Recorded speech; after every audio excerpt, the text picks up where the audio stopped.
Tekoäly nähdään humanistisen tutkimuksen piirissä usein Pandoran lippana, josta nousevia uhkia pohditaan digitaalisen humanismin tutkimusalueella. Tässä emeritusesitelmässäni digitaaliset ihmistieteet tekoälyn aikakaudella näkökulmani on kuitenkin uhkien sijasta siinä, mitä uusia mahdollisuuksia tekoäly tarjoaa humanistiseen ja yhteiskuntatieteelliseen tutkimukseen digitaalisissa ihmistieteissä.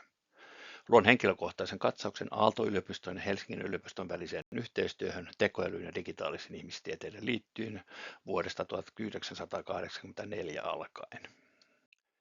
Esitelmäni alaotsikkona on, miten suomalais-lappalainen noitarumpu liittyy tekoälyyn, kansallisen semanttisen webin tietoinfrastruktuuriin sekä Sampo-järjestelmien sarjaan matkalla kohti Sampo-Sampoa, eri Sampojen Sampoa ja viisauden webiä. Tämä vuosi on itse asiassa riemuteekkarivuoteni, sillä aloitin opiskelut ja sittemmin tutkimustyön TKK:lla 50 vuotta sitten. VTT:n ja Helsingin yliopiston kautta palasin Aaltoon vuonna 2005. Tutkinnurani alkoi vuonna 1980 niin sanottujen graafikielioppien, luonnollisen kielen ymmärtämisen ja tekoälyn parissa professori Leo Ojalan laboratoriossa. Huomaan palanneeni jalanjäljilleni, kun 2000-luku on kulunut semanttisen webin RDF-graafien ja tekoälyn kieliteknologian parissa. Kiitos kaikille matkalla mukana olleille. Erityinen kiitos semanttisen laskennan tutkimusryhmällemme ja sen 10 alumneille sekä Helsingin yliopistossa että Aallossa. Viimeisten 10 vuoden ajalla keskeinen yhteistyötahomme on ollut digitaalisten ihmistieteiden keskus HELDIG, joka perustettiin vuonna 2016 kummisetänä professori Arto Mustajoki ja kummitätenä professori Sanna Snellman. Kun minut kutsuttiin keskusta johtamaan, yksi ensimmäisiä tehtäviä oli HELDIGin idean kiteyttäminen logoksi ja siihen liittyväksi motoksi. Valinnaksi tuli Developing the Digital World Together, koska mielestäni HELDIGin keskeinen idea oli luoda maahassamme yhteistyöverkosto, vaikka keskus sijoittuukin osaksi Helsingin yliopiston toimintaa. Itsekin olin samaan aikaan professorina Aalto-yliopistossa ja myös tutkimuskoordinaattoriksi valittu Jouni Tuominen tuli sieltä.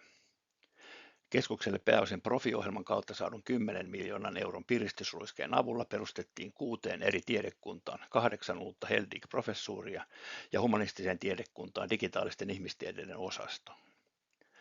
HELDIG-verkoston kautta semanttisen laskennan tutkimusryhmälleni Aallossa aukesi aivan uudenlainen mahdollisuuksien ovi yhteistyöhankkeisiin humanististen alojen tutkijoiden ja kulttuurialan organisaatioiden kanssa.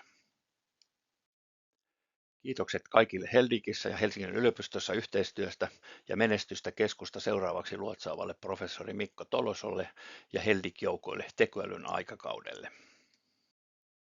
Keskeisenä perustana työssämme ovat olleet 10 kulttuurialan museot, kirjastot ja arkistot, julkisen sektorin organisaatiot, 4 ministeriötä sekä yritykset, joiden aineistot, asiantuntemus ovat olleet tutkimustyömme ja sen rahoituksen kannalta tukijalkoina.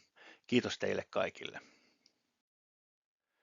Aluksi esitykseni taustaksi hieman tekoälyn, digitaalisten ihmistieteiden ja semanttisen webin historiaa. Tekoälyn isänä pidetään Aristotelesta, joka keksi alan perustana olevan ajatuksen tietämyksen esittämisestä ontologioina sekä ajattelun formalisoinnin logiikan sääntöinä, syllogismeina.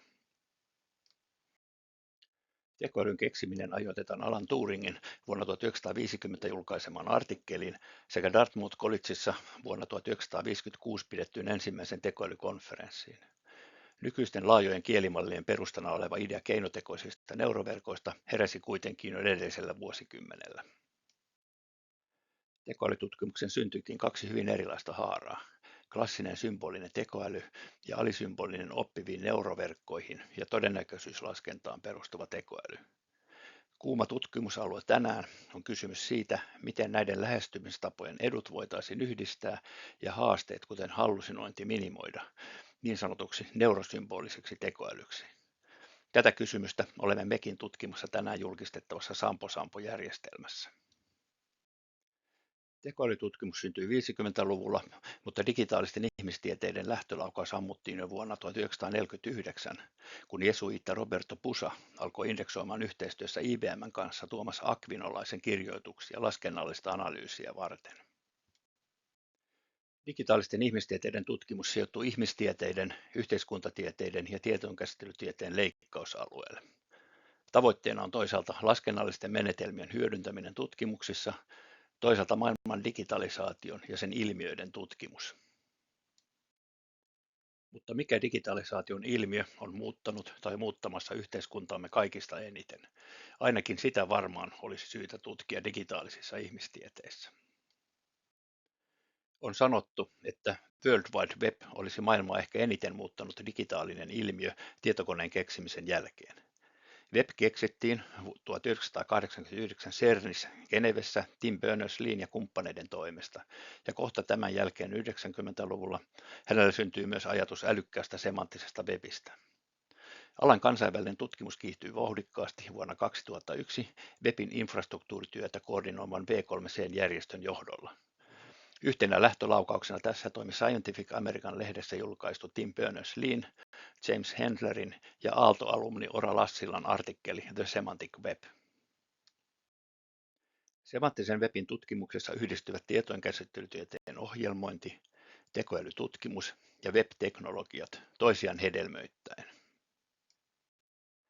Entäpä jos yhdistetään digitaaliset ihmistieteet ja semanttisen webin tutkimus? Mitä lisäarvoa siitä syntyisi?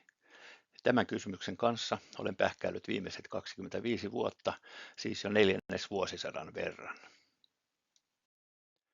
Semanttinen web-journaalin täyttäessä 10 vuotta vuonna 2020 minua pyydettiin kirjoittamaan lehden juhlanumeroa varten näkemyksellinen artikkeli semanttisen webin kehityksestä kuluneen vuosikymmenen aikana ja alan tulevaisuudesta. Otin artikkelissani näkökulmaksi kulttuuritiedon julkaisemisen paradigman muutokset.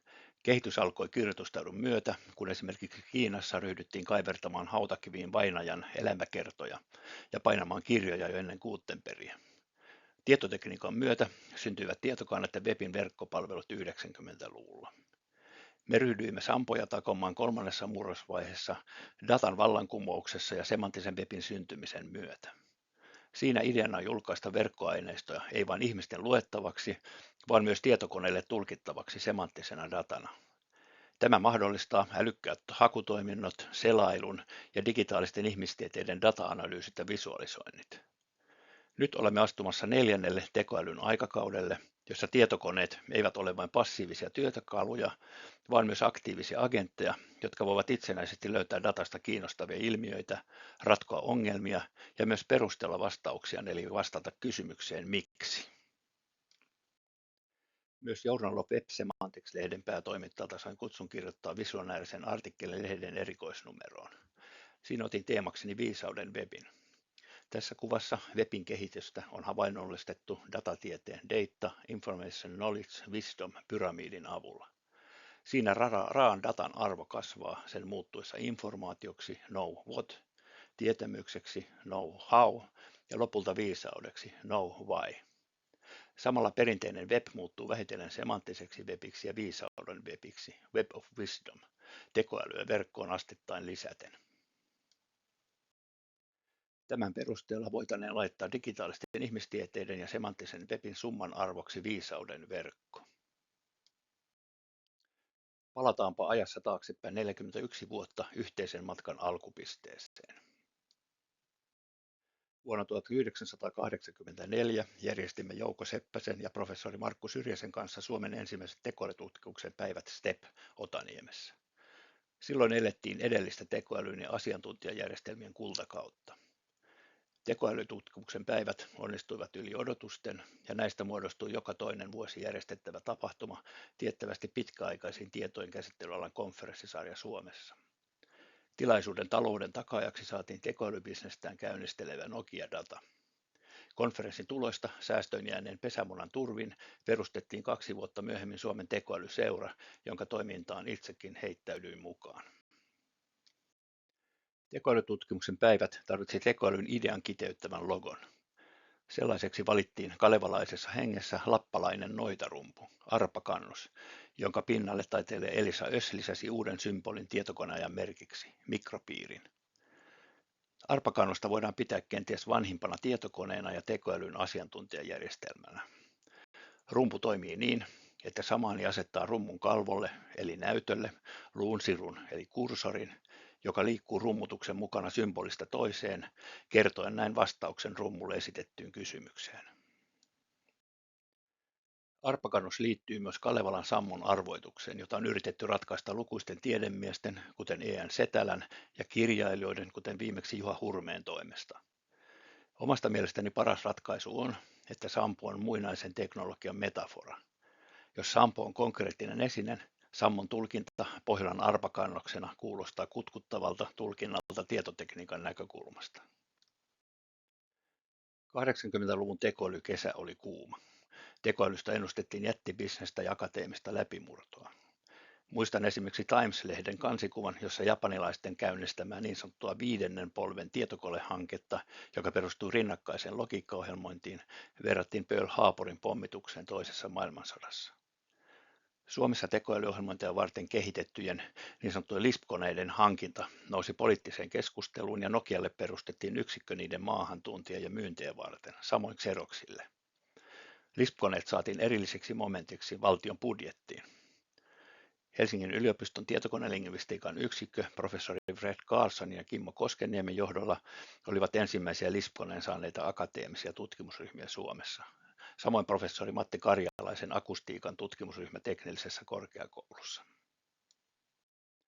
Seuraavan tekoälytalven merkit alkoivat kuitenkin jo tulla näkyville, kuten tietämyksen siirtoon liittyvät vaikeudet. Tekoälymaailman silloinen ykköskuru maailmassa, professori Edward Feigenbaum Stanfordin yliopistosta, lennätettiin Suomeen, eikä hän unohtanut nostaa esiin myös tekoälyn nurjaa puolta. Tekoälytalven yli kuitenkin selvittiin. Yksi syy tähän on alan tieteiden välisyys, joka ilmeni muun muassa tekoälyseuran järjestäminä tieteiden välisinä seminaarina ja julkaisusarjana. Itselläni oli ilo olla mukana järjestämässä muun muassa tähtitieteellinen yhdistys Ursan kanssa Heurekassa pidettyä seminaaria maan ulkoisen älyn etsinnästä ja keinoelämäseminaaria, jossa pohdittiin, onko elämä laskentaa niin kuin ajattelukin. Helsingin yliopiston filosofian kanssa laskeuduttiin älyn ulottuvuuksien ja oppihistorian sameisiin syviin vesiin. Osana tohtoriopintojani kirjoitin Jouko Seppäsen kanssa kaksiosaisen Lisp-maailmakirjan, jonka eräs virolainen suomea osaava akateemikko käänsi venäjäksi Neuvostoliitossa. Tekoälyn kehittäminen oli silloinkin osa suurvaltojen välistä kylmää sotaa, kuten nykyäänkin älykkäiden droonien ja aseiden aikakaudella. Sivutoimisesti toimin Nokialla eräänlaisena tekoälyn evankelistana. Tekoälyseuran puheenjohtajana ollessani toimitimme Ilkka Karannan ja professori Markko Syrjäsen kanssa yli 30 suomalaisen professorin ja tutkijan artikkeleihin perustuvan ensimmäisen suomenkielisen yleisesityksen tekoälystä, tekoälyn ensyklopedian. Omat akateemiset tutkimukseni liittyvät tekoälyn matemaattiseen ja loogiseen rajoitelaskentaan Valtion teknisessä tutkimuskeskuksessa. Väitöskirja syntyi Japanissa vietetyn sapattivuoden aikana ja siirryin kotvaseksi ohjelmistoliiketoiminnan maailmaan vetämään väitöskirjani pohjalta VTT:llä syntynyttä spin-off-yritystä. Kunnianhimoisena innovaationamme oli ei vähempää kuin paradigman muutos taulukkolaskennassa tekoälyn rajoitelaskentaa hyödyntäen. Ohjelmistoliiketoiminnan ensimmäinen aalto oli tuolloin rantautunut Suomeen muun muassa webin ja mobiilialan siivittämänä, alan pioneerien kuten Risto Siilasmaan ja Artturi Tarjanteen esimerkkejä seuraten. Ohjelmistoyrittäjät ry:n hallituksessa oli mukana todistamassa jäsenmäärän hurjaa kasvua. Alan osaajien artikkeleihin perustuva ja toimittamani alan ensimmäinen suomenkielinen oppikirja Ohjelmistoliiketoiminta julkaistiin VSOY:n toimesta. Tietotekniikan ammattilaisista olikin tuolloin yritysmaailmassa kova pula, ja Helsingin yliopistoon perustettiin uusi professuuri muuntokoulutusta varten. Tietojenkäsittelytieteen laitoksen silloisen johtajan, professori Esko Ukkosen kutsusta sitä hoitamaan en osannut kieltäytyä ja paluumatka akatemiaan alkoi. Esko Ukkonen oli myöhemmin myös yksi Heldik-keskuksen taustalla toimineista dekaanikätilöistä. Kiinnostukseni tekoälytutkimuksen filosofisen ulottuvuuteen jatkui, yhtenä tuloksena yliopistopainon julkaisema teos Inhimillinen kone, konemainen ihminen. Helsingin yliopiston teknisen korkeakoulun uuden HEAT-keskuksen johtajan, professori Martti Mälnylän tuella minulle tarjoutui mahdollisuus osallistua USAssa pidettyyn tekoälyn ITSCAI 2001 maailmanjamboreessa ensimmäiseen työpajaan semanttisen webiin liittyen. Sen inspiroimana järjestin yhteistyössä V3C:n, tekoälyseuran, XML Finland ry-järjestön ja Elise Oyj:n väen kanssa jo samana syksynä Semantic Web Kick-Off in Finland -seminaarin. Paikalle saapui yli 200 tekoälyn ja webin yhdistämisestä kiinnostunutta henkilöä. Päätös perustaa semanttisen laskennan tutkimusryhmä syntyi nopeasti. Ensimmäinen kulttuurialan sovelluksemme oli promoottorijärjestelmä. Sen tavoitteena oli edistää Helsingin yliopiston poikkeuksellisen rikasta promootiotraditiota, joka alkoi jo Turun Akatemiassa vuonna 1643. Aineistona meillä oli Helsingin yliopistomuseon kokoelmat. Rahoitusta saatiin rehtori Ilkka Niiniluodon vetämältä yliopistomuseon säätiöltä ja Tekesistä. Jo silloin pyrkimyksenämme oli yrittää viedä tutkimustuloksia myös käytäntöön saakka, juosta myös se viimeinen maili. Promoottori otettiinkin asiakaskäyttöön museon tiloissa. Vuonna 2023 vietettiin Helsingin yliopiston filosofisen tiedekunnan 100. promootiota. Juhlavuoden kunniaksi teimme Aalto-yliopistossa Patrick Baumanin diplomityönä verkossa nyt olevan promootiosammon, joka esiteltiin Pariisissa pidetyssä semanttisen webin konferenssissa. Ensimmäinen kansainvälinen läpimurto tutkimusryhmässämme oli vuonna 2004 Kansallismuseossa julkistettu järjestelmä Museo Suomi, Suomen museot semanttisessa webissä. Se on nykyisten Sampo-järjestelmän kanta-äiti ja palkittiin muun muassa semanttisen webin tutkijayhteisön Semantic Web Challenge-palkinnolla Japanissa ja pääministerin kunniamaininnalla Suomessa. Museo Suomi on tiettävästi ensimmäinen semanttisen webin ja ontologioihin perustuva museoalan julkaisujärjestelmä maailmassa.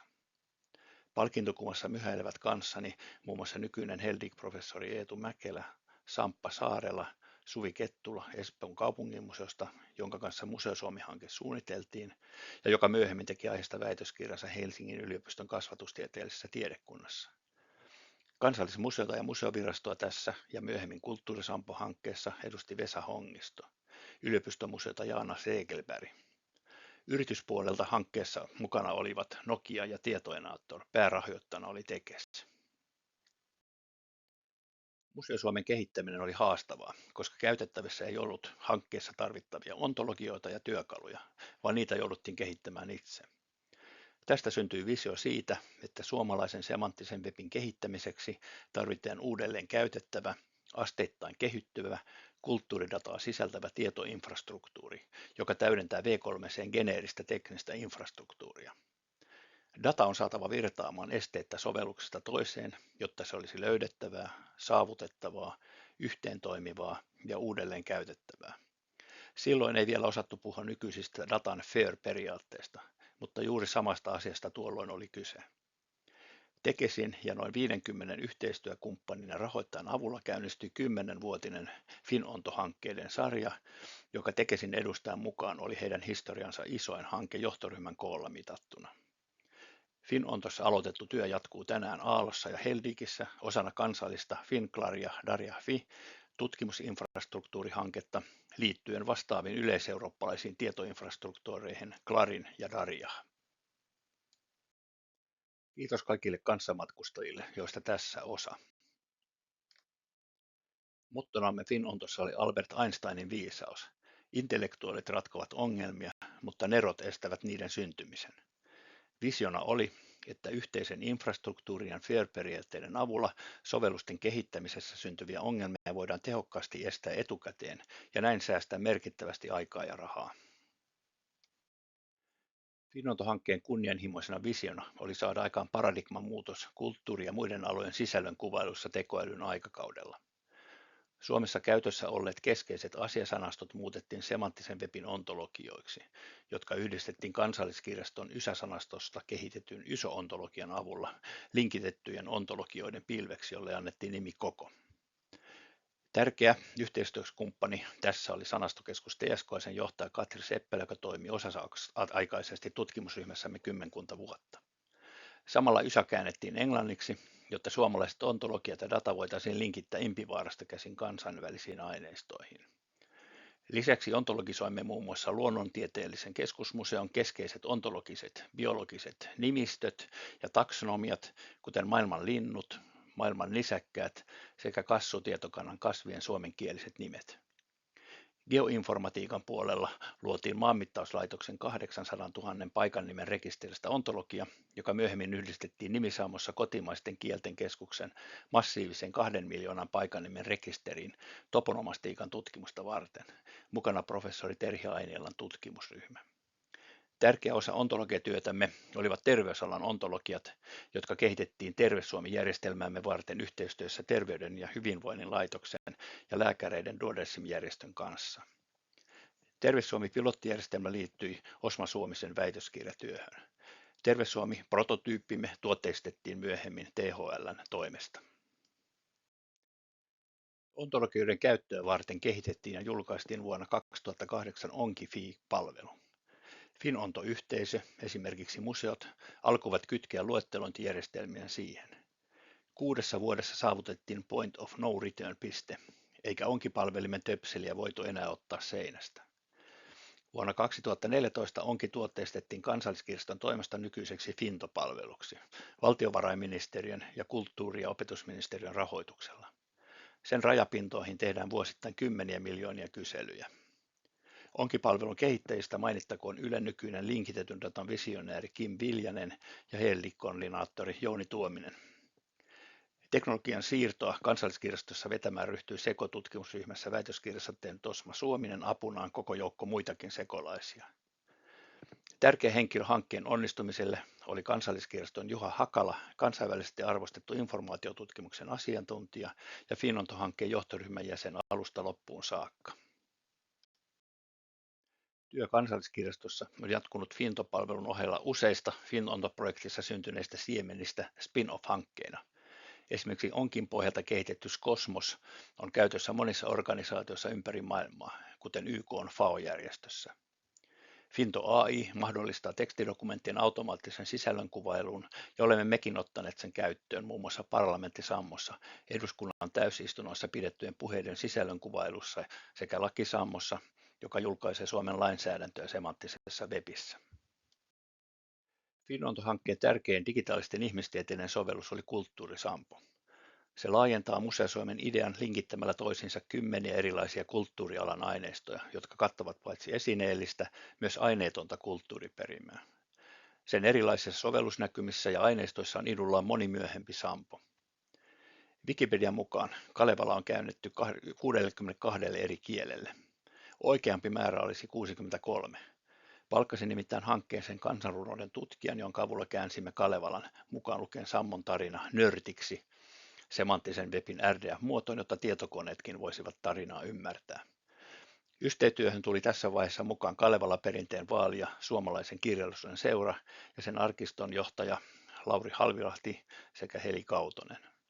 Kiitos Tuomas Palonen, Jouni Hyvönen, Joeli Takala yhteistyöstä. Sammon taikaympyrä on näin sulkeutunut. Kulttuurisammosta kirjoitettu tutkimus valittiin 2012 USA Semantic Web-journaalin vuoden parhaaksi tieteelliseksi artikkeliksi. Yhtenä aineistona Kulttuurisammossa olivat yleisten kirjastojen teoskokoelmat, kattaen suurimman osan suomenkielisestä kaunokirjallisuudesta. Tämä Kulttuurisammon osa alkoi elää omaa itsenäistä elämäänsä, kun Kirjastot.fi tuotteisti siitä Kirjasampo Fi-palvelun vuonna 2011. Kirjasammolla on ollut nykyään jopa 2 miljoonaa käyttäjää vuosittain. Vuonna 2023 toteutimme Kirjasampoon digitaalisten ihmistieteiden tutkimusta varten vielä uuden data-analyyttisen käyttöliittymän Kirjasampo 2.0. Se perustuu Anna-Stiina Anolan diplomityöhön ja Telma Peuran Procadu-työhön. Tutkimustyö Aallossa ja Helsingin yliopistossa jatkui Finonton jälkeen uutena Link Data Finland-hankkeena. Siinä siirryttiin ontologioista linkitettyyn dataan ja Onkista Link Data Finland-palvelun kehittämiseen. Mukaan tuli uusia sovellusalueita. Finonton tapaan mukana yhteistyössä oli laaja-alainen joukko muistiorganisaatioita, 3 ministeriötä, yrityksiä ja Tekes. Kun ontologiat yhdistetään linkitettyyn dataan, syntyy niin sanottuja tietämysgraafeja. Isot pojat, kuten Google ja Microsoft, kiinnostuivat tietämysgraafeista ja julkaisivat muun muassa yhteisen Schema.org-ontologian verkkosisältöjen kuvaamiseksi semanttisessa webissä. Alan tutkimus sai uutta nostetta. Meillä Impivaarassa alkoi raivokas sampojen taonta tietämysgraafien avulla. Olemme julkaisseet verkossa yli 20 linkitetyn avoimen datan sampojärjestelmää kulttuurin eri osa-alueille. Semanttisen webin sovellusriippumaton logiikka on kuin sveitsiläinen linkkuveitsi eri tarkoituksia varten. Esimerkiksi Biografia-sampo julkaisee suomalaisen kirjallisen seuran kansallisbiografian elämäkertoja, Sotasampo ja Sotasurmasampo kansallisarkiston ja puolustusvoimien sotahistoriallisia aineistoja. Lettersampo on Oxfordin yliopiston, Hayes-instituutin ja Berlin Parlenburin tiedeakatemian aineistoille tehty järjestelmä esimodernin ajan kirjeenvaihtoverkostojen tutkimusta varten. Ja Kirjesampo 1800-luvun suomalaiset kirjeet semanttisessa webissä sisältää tietoa 1,3 miljoonasta autonomian ajan kirjeestä. Mapping Manuscript Migration Sampo julkaisee keskiaikaisiin käsikirjoituksiin liittyvää dataa yhdysvaltalaisesta Schönberg-instituutista, Bodleian kirjastosta Oxfordin yliopistosta ja IRHT-instituutista Pariisissa. Parlamenttisampo julkaisee yli miljoona eduskunnan puhetta vuodesta 1907 alkaen ja Lakisampo Suomen lainsäädäntöä ja oikeustapauksia oikeusministeriön Finlex-tietokannasta. Löytösampo ja Rahasampo perustuvat Kansallismuseon arkeologisiin tietokantoihin. Akatemiasampo sisältää tiedot kaikista Suomessa akateemisen loppututkinnon suorittaneista vuodesta 1640 1800-luvun loppuun saakka. Oopperasampo on tehty Sibelius Akatemian aineistojen pohjalle yhteistyössä professori Anne Kauppalan kanssa. Suurin osa sammoista perustuu kolmikantaiseen yhteistyöhön Aalto-yliopiston, Heldi-keskuksen ja datan omistajien välillä. Sammot ovat tieteellisen tutkimuksen ja opinnäytteiden tuloksena syntyneitä demonstraattoreita, mutta niillä on ollut parhaimmillaan miljoonia käyttäjiä verkossa. 3 suosittua sotahistoriaan liittyvää sampoa, Sotasampo, Sotasurmasampo ja Sotamuistosampo, olemme takoneet Kansallisarkiston ja Puolustusvoimien ynnä muiden arkistoista. Suosituimpana kansainvälisesti palkittu Sotasampo, jolla on ollut 1,2 miljoonaa käyttäjää. Georg Wilhelm Friedrich Hegelin mukaan opimme historiasta sen, että emme opi historiasta mitään. Muun muassa Ukrainan tilanne tuntuu todistavan tämän väitteen oikeaksi. Sotasampo pyrkii kuitenkin osoittamaan, että Hegel oli väärässä. Mitä paremmin ymmärrämme sotien inhimillisen hinnan, sitä vähemmän niitä toivon mukaan syntyy. Sotasampo sisältääkin muun muassa tiedot kaikista toisessa maailmansodassa menehtyneestä lähes 100 000 sotilaastamme. Järjestelmän kehitys oli mukana osana Suomi 100 juhlavuoden ohjelmaa. Mukana sotahistoriallisia sampoja takomassa on ollut monia veteraanijärjestöjä, kuten Kaatuneiden muistosäätiö, Sotavainajien muiston vaalimisyhdistys, Suomen sotaveteraaniliitto ja Tammenlehvän perinneliitto. Yhteiskunnallisesti ehkä merkittävin sampomme on ollut vuonna 2023 julkistettu parlamenttisampo eduskunta semanttisessa webissä. Helsingin Sanomat on käyttänyt järjestelmää useissa artikkeleissaan ja mustalaatikkoproduktiossaan Kansallisteatterissa, ja järjestelmää on käytetty monissa akateemisissa tutkimuksissa. Yhteiskunnallisen päätöksenteon avoimuus ja tiedon saatavuus siitä on välttämätöntä modernien oikeusvaltioperiaatteiden toteutumiselle, kuten parlamenttisammon julkistustilaisuudessa puhunut entinen oikeusministeri ja kansanedustaja Tuija Brax totesi. Yhteiskunnallisesti tärkeää ja kansainvälisesti uraa uurtavaa on ollut monivuotinen yhteistyö oikeusministeriön ja Edita Oyn kanssa. Finlex-tietokannassa olevan Suomen lainsäädännön julkaisemiseksi linkitettynä avoimena datana. Tuloksena Lakisampo, lainsäädäntö ja oikeuskäytäntö semanttisessa webissä. Suomen ajantasainen lainsäädäntö saatiin lopultakin julkaistua avoimena datana. Yhdeksi keskeiseksi sampojen sovellusalueeksi on noussut arkeologia ja kansalaistiede. Museoviraston ja Kansallismuseon kanssa kehitettiin ensin löytösampo ja sitten rahasampo.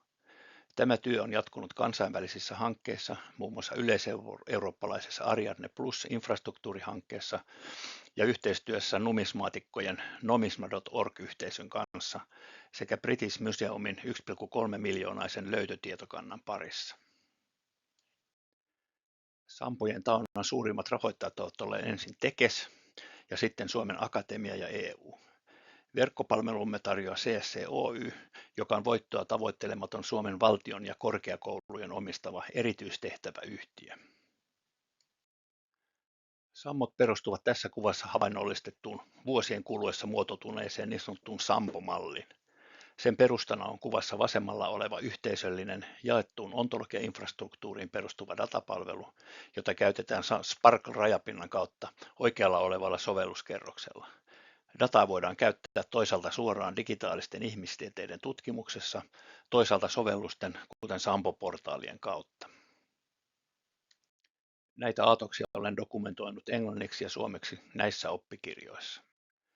Yhdeksi keskeiseksi työkaluksi Darja Fi-infrastruktuurissamme on muodostunut helppokäyttöinen Sampo UI-kehysjärjestelmä, jonka ideana on tarjota eräänlainen standardimalli tietämysgraafien hyödyntämiseen käyttöliittymien kautta. Sampo UIn avulla voi kehittää tehokkaasti sovelluksen minkä tahansa semanttisessa webissä olevan Sparkle-tietopalvelun päälle. Viime vuosina Sampo onkin haettu käyttöön Pohjolasta monien ulkomaisten yliopistojen toimesta. Esimerkiksi Latvian yliopiston tutkijat esittelivät syksyllä Wienin Semantics-konferenssissa Nobel Prize Sammon. Se on toteutettu Ruotsissa toimivan Nobel-säätiön Sparkle-datapalvelun varaan. Geneva Graduate Institute yliopisto Sveitsissä intoutui toteuttamaan parlamenttisammon pohjalta vastaavaa järjestelmää Kansainliiton, YK:n ja IPUn yleiskokousten pöytäkirjoille. Yhden esimerkin sammosta tarjoaa Biografia Sampo. Siinä tavallaan valjastettiin tekoäly lukemaan yli 13 000 elämäkertaa ja muodostamaan niistä tietämysgraafin, jonka sisältöä sitten rikastettiin 16 muusta tietolähteestä, kuten sukututkimuksen tietokannoista ja Wikidatasta. Biografiasammon taustalla olevat kansallisbiografian elämäkerrat on kirjoitettu suomalaisen kirjallisuuden seuran johdolla maamme historiatutkimuksen tiettävästi suurimmassa hankkeessa lähes 1000 tutkijan toimesta. Tämän sammon tietämysgraafissa on kuvaus 130 000 tapahtumasta ja sen semanttisessa verkossa on 120 miljoonaa tietojen välistä yhteyttä, kuten esimerkiksi, että Akseli Gallen-Gallela syntyi vuonna 1865.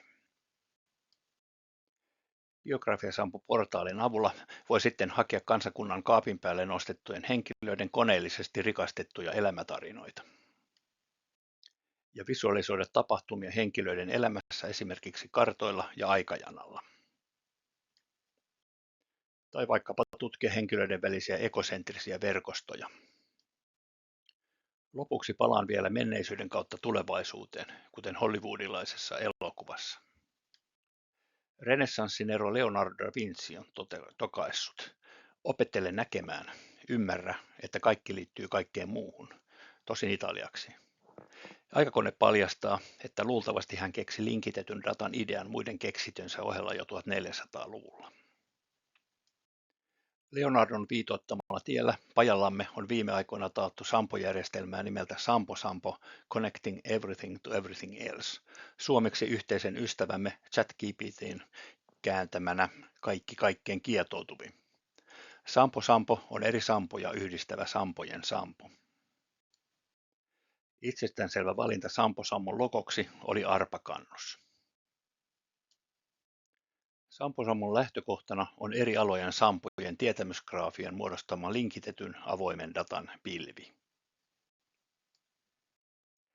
Ideana on kehittää uusi datapalvelu, joka linkittää sampojen entiteettejä, kuten henkilöitä ja paikkoja toisiinsa, ja rikastaa aineistoa linkityksillä ulkopuolisiin datapalveluihin. Linkityspalvelu on hieman samanlainen kuin kansainvälinen viaf.org-järjestelmä, joka linkittää toisiinsa eri maiden kansalliskirjastojen auktoriteettitietokantoja, mukaan lukien myös keskeisiä ulkoisia datapalveluita, kuten Wikidata ja kalifornialaisen Getty-säätiön ontologiat. Sampo-sammon uutena innovaationa on linkityspalvelun varaan kehitetty älykäs Sampo-mallin mukainen Sampo-portaali. Se linkittää tietoa noin 100 000 historiallisesta henkilöstä, 55 000 organisaatiosta ja 27 000 paikasta. Sampo-sampoa voidaan käyttää uusien sampojen datan rikastamisessa, kuten kirjesammossa on jo tehtykin. Sammon haku ja muut toiminnallisuudet voidaan nyt ulottaa globaalisti yli eri sampojen. Uutuutena on mahdollisuus datan oikeellisuuden tarkistamiseen eri lähteitä vertaamalla. Esimerkiksi Mikael Agricolasta löytyy ristiriitaista tietoa eri lähteistä. Sampo tarjoaa mahdollisuuden etsiä aineistoista uusia kiinnostavia yhteyksiä henkilöiden ja paikkojen välillä ja näille selityksiä suomen kielellä. Tässä yhteydessä on hyödynnetty paitsi Sampojen tietämysgraafien linkityksiä, myös tekoälyn laajoja kielimalleja. Yhdistämällä tietämysgraafien luotettavaa tietoa ChatGPT-tyyppisen tekoälyn voimaan voidaan vastata tekoälyn aikakauden keskeisiin haasteisiin, kuten tietämyksen siirron haasteisiin ja kielimallien hallusinointiin. Tässä esimerkissä käyttäjä hakee suomalaisten taiteilijoiden yhteyksiä Italiaan ja löytää muun muassa vasemmalla näkyvän yhteyden Reino Halsti loi maalauksen Firenze ikkunastani nähtynä. Viime aikoina kiihkeän tutkimuksen kohteena on ollut laajojen kielimallien ja tietämysgraafien yhdistäminen neurosymboliseksi tekoälyksi. Siinä kielimalleja käytetään tietämysgraafien rajoitusten ratkaisemiseen ja toisaalta tietämysgraafeja lääkkeenä kielimallien ongelmiin. Samposammossa kielimalleja on käytetty tietämysgraafien automaattiseen muodostamiseen ja uusien yhteyksien löytämiseen tietojen välillä. On yhteenvedon aika. Tämä aikajana tiivistää työmme kansallisen semanttisen webin tietoinfrastruktuurin rakentamisessa ja soveltamisessa Suomessa suhteessa merkittäviin kansainvälisiin kehitysaskeliin ja vaiheisiin. Vuosituhannen alussa ontologiat olivat tutkimuksen keskipisteessä, sitten linkitetty data ja viimeisten 10 vuoden aikana ontologioita ja linkitettyä dataa on tutkittu tietämysgraafeina erilaisissa sovellusympäristöissä. Nyt olemme astuneet tekoälyn ja neurosymbolisten älykkäiden järjestelmien maailmaan. Työ Suomessa on noudattanut samaa kaavaa suurten projektien, kuten FinOnton, Linkdata Finlandin ja useiden Sampo-projektien kanssa. Eräänlaisena sammontaunnan huipennuksena on tänään julkistettava demonstraattori Sampo, kaikki kaikkein kietoutuvi. Työmme on perustunut kuvan alarivissä näkyviin standardeihin. Douglas Adamsin teoksessa Hitchhiker's Guide to the Galaxy tekoälyltä kysyttiin elämän, universumin ja kaiken tarkoitusta. 7,5 miljoonan vuoden laskennan tuloksena saatiin vastaus 42. Vastaus voi olla oikein, mutta olisi mukava tietää myös miksi 42. Erityisesti digitaalisessa ihmistieteissä tarvitaan tekoälyltä paitsi ongelmanratkaisukykyä, myös viisautta vastata miksi-kysymyksiin. Tätä tutkitaan tutkimusalueella Explainable Artificial Intelligence. Sellaisen tekoälyn avulla otamme seuraavan askeleen eteenpäin kohti viisauden verkkoa, Web of Wisdom. Kiitos mielenkiinnosta ja että tulitte paikalle tähän tilaisuuteemme. Lisätietoa Sammon taunasta, linkit Sampoihin, videoihin ja noin 600 tutkimusartikkeliin, opinnäytetyöhön ja kirjaan löytyvät semanttisen laskennan tutkimusryhmän sivuilta.